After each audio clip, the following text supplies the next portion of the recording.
Hello everyone, and welcome to this second in a series of instructional videos on class setup. This is part 2, importing records.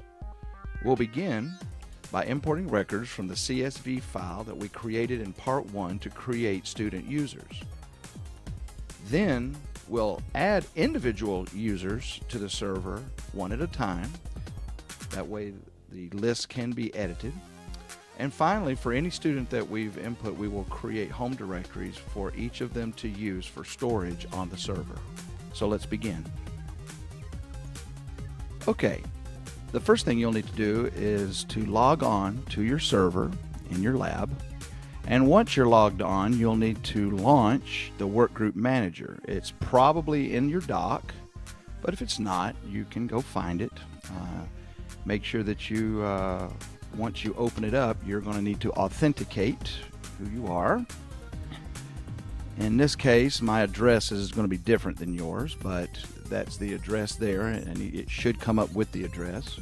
And you'll need to log on using the OD admin username and then the password.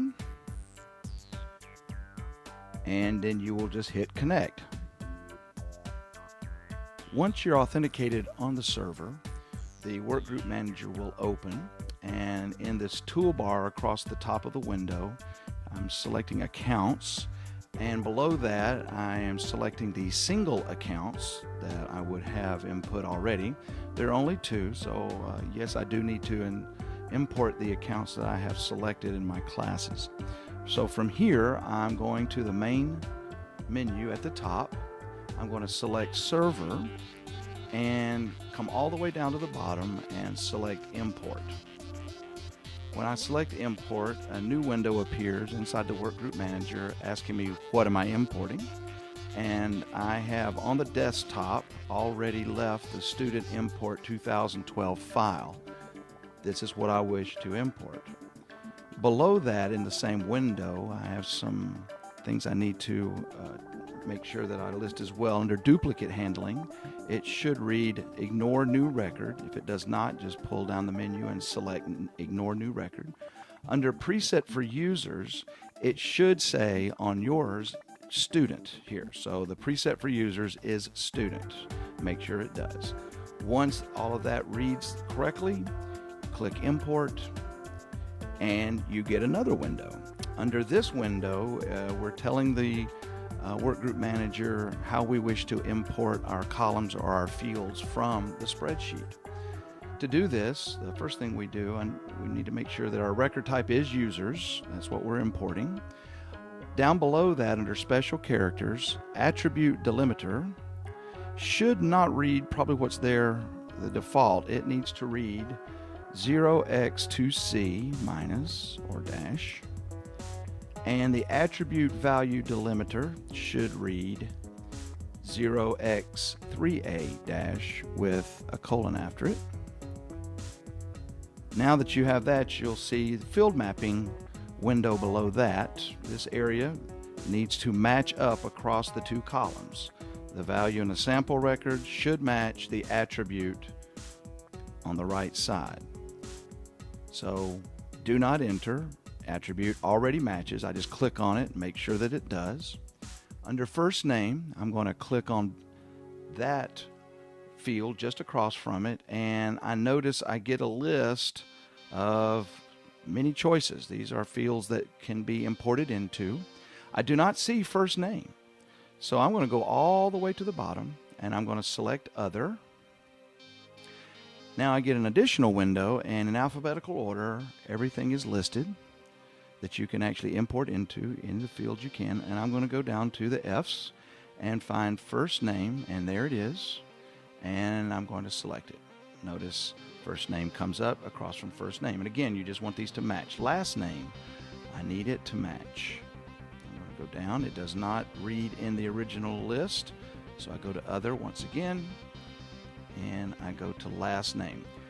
If it does not exist in the original list, just hit Other and you'll get an additional list. Yours may come up slightly different than mine does. I select last name, hit OK, and just continue down. Well, lo and behold, real name actually exists. So I'm going to select real name. Under short name, I'm going to find it there as well, and I continue to match. Password, it's there, very good. Past policies, click on that. Yeah, there it is, password policy, it's already there. And under auth method, authentication method, I'm going to come on down. I do not see it, so I click on other. And we'll take it back up to the top under the A's, look for auth method, and sure enough, there it is. Click on it, and I seem to have everything in order and ready to do the import. Good. The next step is to obviously click import. It's going to import my records. It takes a few moments.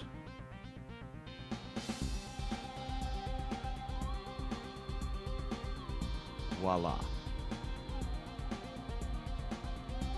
The method we've just covered is the most efficient way to enter a large group of students. Say at the beginning of the year when you have a class list and you've got a large group to work with initially, that's the best way. Over the course of the year, you are going to probably have students move into your district or change classes within your school, and they would take your class, and obviously they would need an ID on the computer to be able to log on and use the network in your lab. So we need to be able to enter students individually.